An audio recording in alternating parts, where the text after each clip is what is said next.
जैसा कि आप थंबनेल से देख पा रहे हैं, इस वीडियो के अंदर हम डिस्कस करेंगे, अगर आपने भी किसी पोस्ट ऑफिस के अंदर या बैंक के अंदर एफडी करवा रखी है या एफडी करवाना चाहते हैं और वो एफडी की अमाउंट अगर 1.5 करोड़ रुपए तक भी है, फाइनेंशियल ईयर 25-26 की मैं बात कर रहा हूँ, मीन्स जो मेरा अभी करंट फाइनेंशियल ईयर चल रहा है, जो कि 1 अप्रैल 2025 को शुरू हुआ था और 31 मार्च 2026 तक चलेगा। तो वहाँ पर आपको किसी भी तरीके का टैक्स पे नहीं करना पड़ेगा, जो भी यहाँ से आपको इंटरेस्ट इनकम जनरेट होगी। यहाँ पर मैं एक प्रैक्टिकल एग्जांपल आपके साथ शेयर करूँगा और आपको बताऊँगा किस तरीके से आप 1.5 करोड़ की एफडी तक जो है आपको कोई टैक्स पे नहीं करना है इस फाइनेंशियल ईयर के अंदर। साथ ही साथ मैं एफडी से जुड़े कुछ फीचर आपको बताऊँगा, कितना टीडीएस कटता है, उस टीडीएस को सेव कैसे कर सकते हैं, इनकम टैक्स के अंदर क्या टैक्स बेनिफिट आपको इसके मिलते हैं। तो सारी ही टॉपिक्स को हम वन बाय वन जो है डिस्कस करने वाले हैं। तो चलिए अपनी वीडियो की तरफ बढ़ते हैं और डिटेल में सारी चीज़ों को देखते हैं। तो देखिए, सबसे पहले तो मैंने आपको बताया था जीरो टैक्स ऑन एफडी, तो ये किस तरीके से लगता है।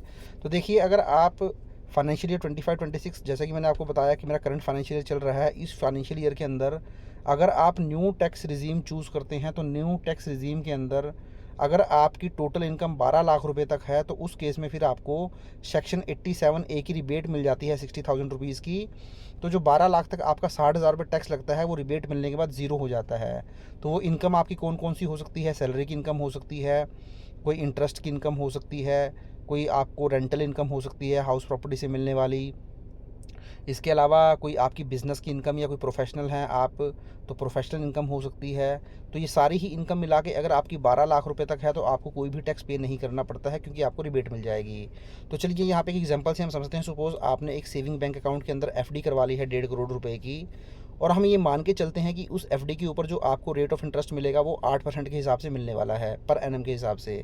तो इस 1.5 करोड़ के ऊपर अगर 8% इंटरेस्ट आप लगाएंगे, तो आपका जो इंटरेस्ट अमाउंट बनेगा वो 12 लाख रुपये बनेगा। तो मैं ये मान के चल रहा हूँ कि आपकी ये जो एफडी का इंटरेस्ट इनकम आएगी, इसके अलावा कोई और इनकम नहीं है, ना ही आप कोई सैलरीड पर्सन है, ना ही आप कोई बिज़नेस करते हैं, किसी और तरीके की आपकी इनकम नहीं है। मैं मान के चल रहा हूँ कि केवल एफडी से ही आपकी इनकम आनी है, और वो 12 लाख रुपए आपकी इनकम आएगी, क्योंकि 1.5 करोड़ की एफडी है, 8% इंटरेस्ट मैंने यहाँ पे कंसिडर कर लिया है। तो देखिए, इस 12 लाख रुपए के ऊपर आपको एक भी रुपया टैक्स पे नहीं करना पड़ेगा, क्योंकि न्यू टैक्स रिजीम में आप जानते हैं, मैंने आपको बताया है 12 लाख तक कोई भी टैक्स नहीं लगता है, क्योंकि 87A की रिबेट मिल जाती है। तो इस तरीके से आपकी 1.5 करोड़ तक भी एफडी होगी, और केवल वही इनकम आपकी एक ही सोर्स ऑफ इनकम है, तो आपको कोई टैक्स पे नहीं करना है। तो आगे हम और कुछ फीचर देखते हैं एफडी के। तो सबसे पहले एफडी के फीचर्स क्या होते हैं। तो देखिए साथियों, आप जानते ही हैं एफडी एक आपका रिलायबल या सिक्योर रिटर्न है, इंटरेस्ट की फॉर्म में आप इनकम अर्न करते हैं। और जो बैंक आपको गारंटी देता है इस एफडी की, वो मैक्सिमम 5 लाख रुपए तक की देते हैं। सपोज़ आप किसी बैंक में 20 लाख की एफडी करवा लेते हैं, और वो बैंक किसी ना किसी रीज़न से दिवालिया हो जाता है, कुछ मिसहैपनिंग हो जाती है, तो आपको मैक्सिमम जो पैसा मिलेगा वो केवल 5 लाख रुपया ही मिलने वाला है। तो इसलिए जब भी आप कोई बड़े अमाउंट की एफडी करवाते हैं, सपोज़ आपको 1.5 करोड़ की एफडी करवानी है, तो एक बैंक में ना करवा के आप मल्टीपल बैंक्स में कराएं, ताकि आपका जो पैसा है वो सेफ़ रहे एटलीस्ट। क्योंकि मैंने आपको बता दिया है, आपको जो बैंक से मिलना है वो मैक्सिमम 5 लाख रुपये ही मिलना है, 5 लाख से ज़्यादा नहीं मिलेगा।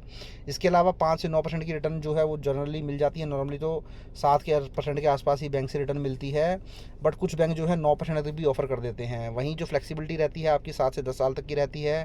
तो ये तो एफडी के फीचर हुए। अब हम टैक्स स्टेटमेंट की बात करते हैं। तो देखिए, सबसे पहले जो आपकी एफडी पे इंटरेस्ट इनकम होती है, इसको इनकम फ्रॉम अदर सोर्सेज में हम काउंट करते हैं, जो कि फुल्ली टैक्सेबल होती है, 100% टैक्सेबल होती है। और जो यहाँ पर टैक्स लगता है वो आपके इनकम टैक्स स्लैब के अकॉर्डिंग ही लगता है।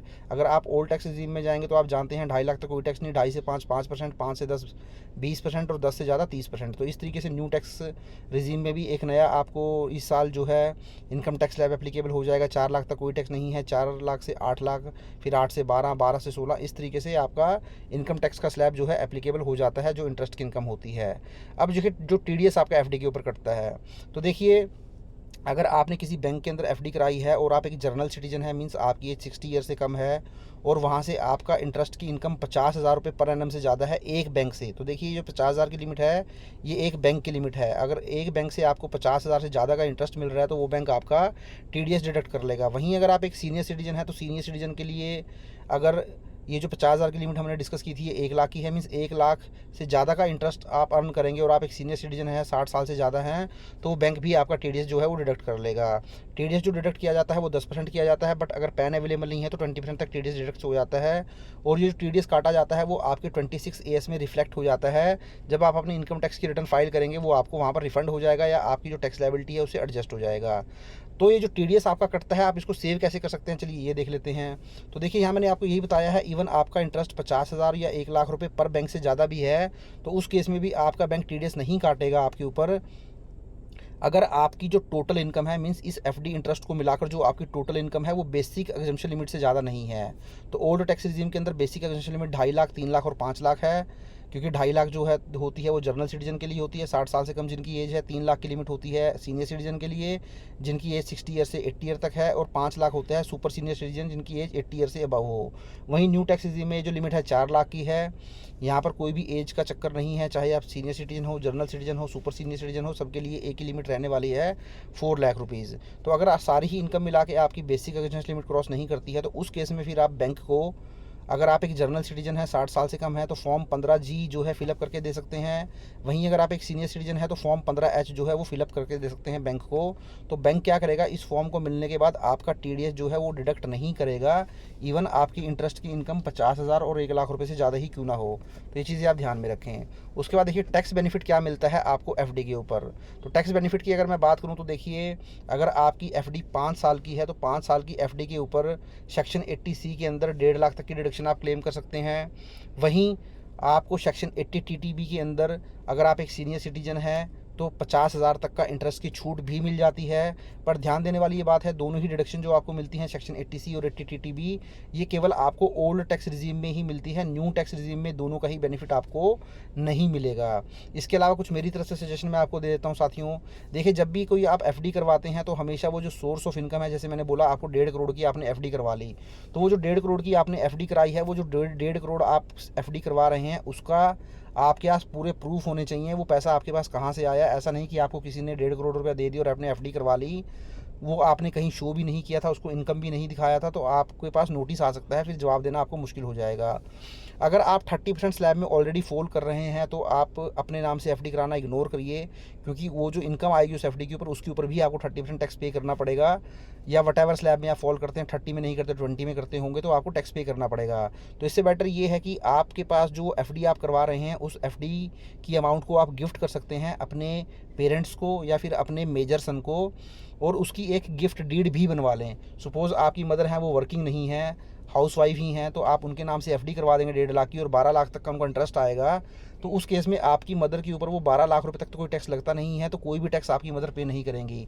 वहीं अगर आप अपने नाम से करवा लेंगे, सपोज़ आप पहले ही आपकी इनकम सपोज़ करें 30 लाख 40 लाख रुपए सालाना है, तो आप तो पहले ही 30% स्लैब में फॉल कर रहे हैं, तो अगर आप अपने नाम से FD करवाएंगे तो यहाँ पर भी आपको 12 लाख रुपये के ऊपर टैक्स पे करना पड़ेगा 30% के हिसाब से। तो अपने पेरेंट्स के नाम से करा लें या फिर अपने मेजर सन मीन्स जो 18 साल से बड़ा बेटा है आप उसके नाम से करा लें, तो उस केस में फिर जो है उनको ही टैक्सेबल होगा वो, अगर उनकी कोई इनकम नहीं है।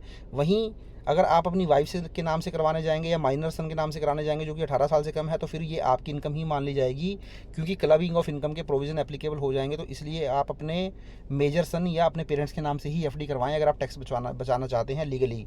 तो देखिए, ये था वीडियो साथियों FD को लेकर, जहाँ पे अगर आपकी FD 1.5 करोड़ से ज़्यादा भी होती है तो किस तरीके से आप टैक्स बचा सकते हैं। तो ये सारे ही प्रोविज़न मैंने आपके साथ डिस्कस कर लिए। अगर कोई कन्फ्यूज़न है तो आप मुझे कमेंट करें, मैं कोशिश करूँगा उसका रिप्लाई करने की। तो आई होप वीडियो आपको अच्छा लगा होगा। वीडियो अच्छा लगा तो उसको लाइक करें, और चैनल पर फर्स्ट टाइम विजिट किया है तो चैनल को जरूर सब्सक्राइब कर लें। Thank you very much, have a nice day, take care.